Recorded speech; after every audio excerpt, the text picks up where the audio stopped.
guys have questions about that, Ronnie and Phil could definitely fill you in on that.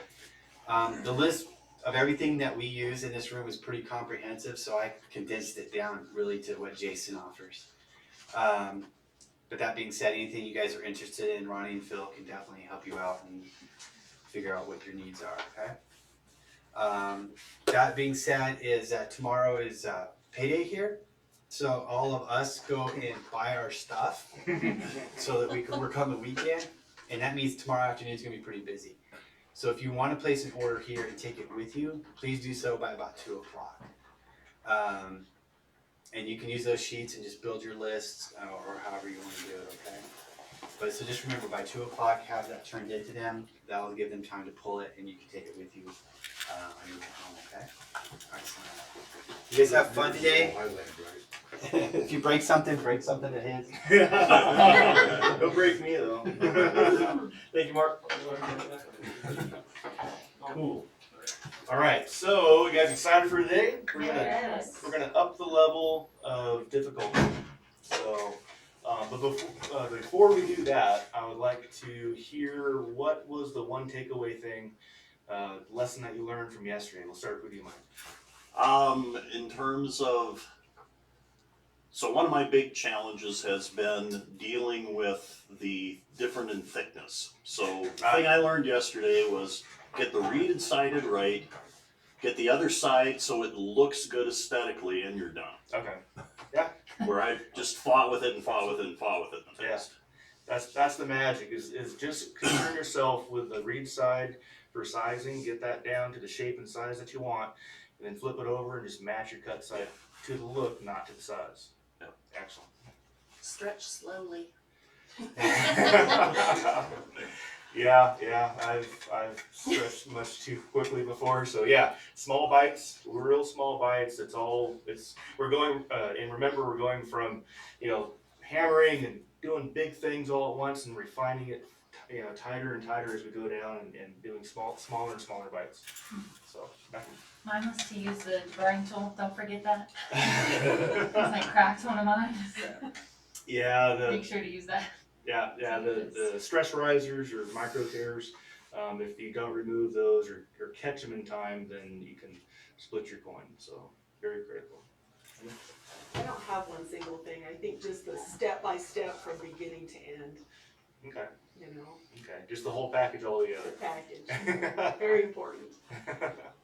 Cool. The kneeling, and if you forgot if you kneeled or not, do it again. Okay. Yeah, be safe.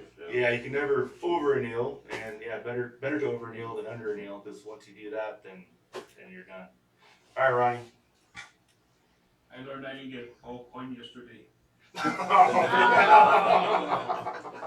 I'll get you something. Jason? I was gonna say annealing too. Don't over anneal. Yeah. Okay. Oh yeah, if you get it too hot, then then you can reticulate and then ruin your coin. So Yeah, I was made understanding that annealing. I'm thinking now maybe I won't melt so many hot dogs. Okay. Yeah. Okay.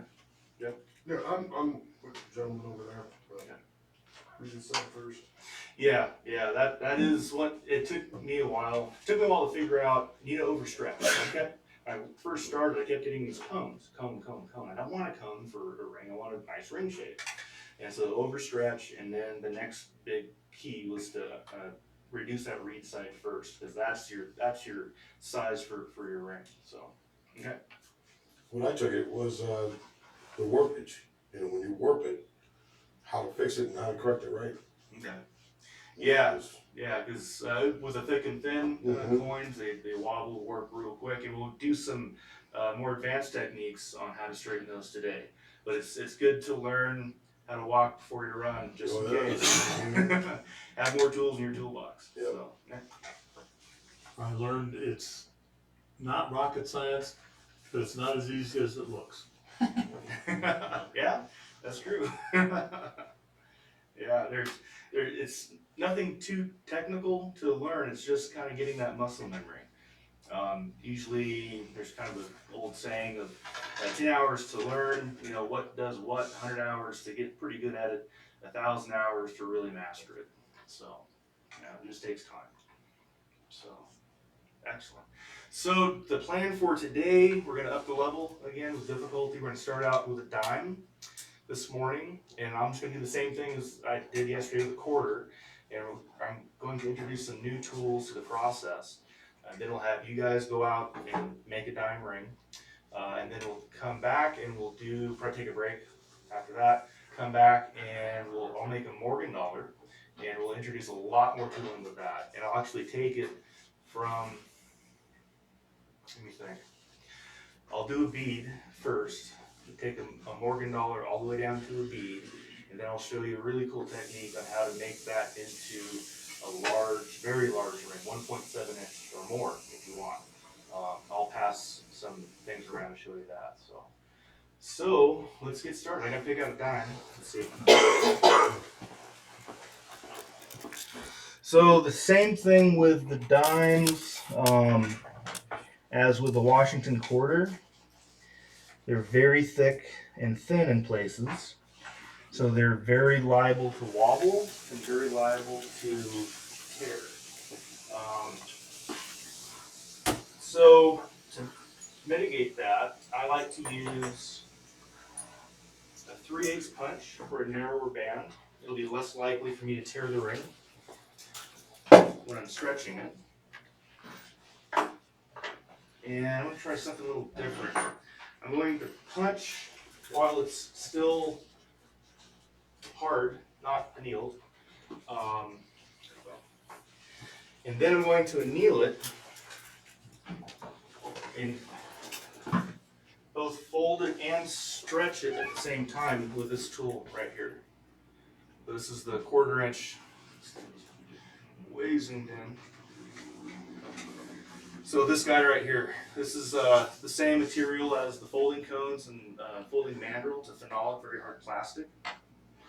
And you can do a 1/4 inch hole in the dime and still achieve a ring using this tool. But I'll probably break it. But that's a really cool tool to use right there. So I need, brass hammer, got that. Okay. So there we go.